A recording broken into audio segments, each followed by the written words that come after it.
Joining me now is former Chief of Staff to Vice President Mike Pence, Marc Short. So, Marc, that's quite a demand from the former president. What's your take? It is. It's kind of hard to know what the requests are at this point. I mean, Abby, the reality is that we're now at $33 trillion in debt. For members who want to say enough is enough, we need to begin addressing this. Roughly 74% of our spending is on entitlements, and that's not even on the table. What we're talking about is really a small fraction of our deficit that we're talking about shutting the government down, and now we're throwing in new objections to it as well. It seems that we're headed toward a shutdown at this point. Yeah, I mean, you heard Tim Burchett. He says he's one of 7. That's more than enough to stop this. He says there are 3 more who are considering no's.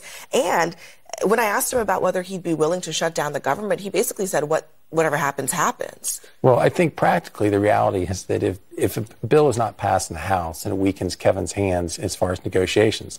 So they're going to get left with the Senate bill that is even more spending than what the House would be able to negotiate. So their inability to actually pass something is going to ultimately lead to a shutdown, and a solution to which will be passing a Senate bill that actually has more spending. So is this just, brinksmanship for the sake of brinksmanship? It appears so. I think that there was a time when there was a lot of these fights, I think, were grounded, frankly, in principle. It seems that today much of these fights are grounded in performance artists who just want to get more clicks and more interviews. And it seems like it's harder and harder to track exactly what they're fighting. Again, if the argument was to say spending, then where the members stand up and say, you know what, let's address what is the driver of our spending, our deficits, and that is the entitlement spending.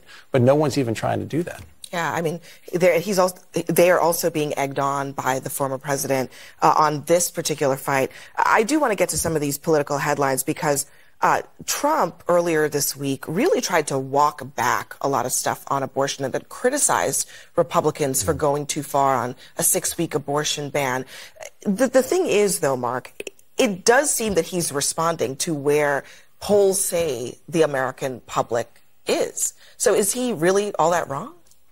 Well, Abby, I think that the president deserves an enormous amount of credit for having appointed judges that overturned Roe v. Wade. But I think the reality is he also was always very uncomfortable on this topic. And it's not something that he really wants to talk about. And I think it's something that he's walked away from as far as that legacy. And I think that where he is today is basically saying, I'm going to negotiate. Well, what does that mean? Which unborn lives are you negotiating away as far as his future conversations? And I think for much of the conversations, it's also saying, you know what?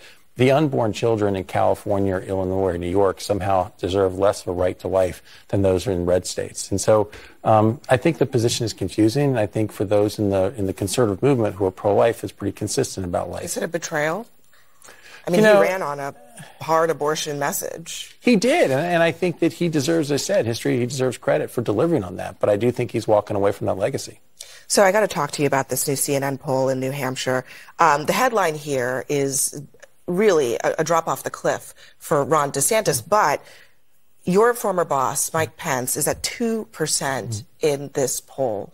Why? I probably have a different headline on this, Abby, and that is I think that the narrative has been that this is destined to be a Trump versus Biden reelection. And basically you have more or less an incumbent president and a former president running as more or less an incumbent, and you're saying that 61% of the electorate is looking for an alternative.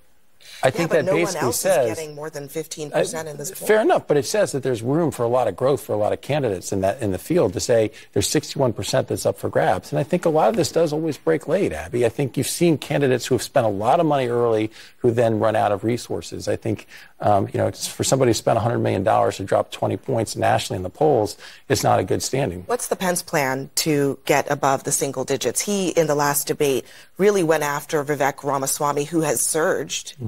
It seems like that didn't work.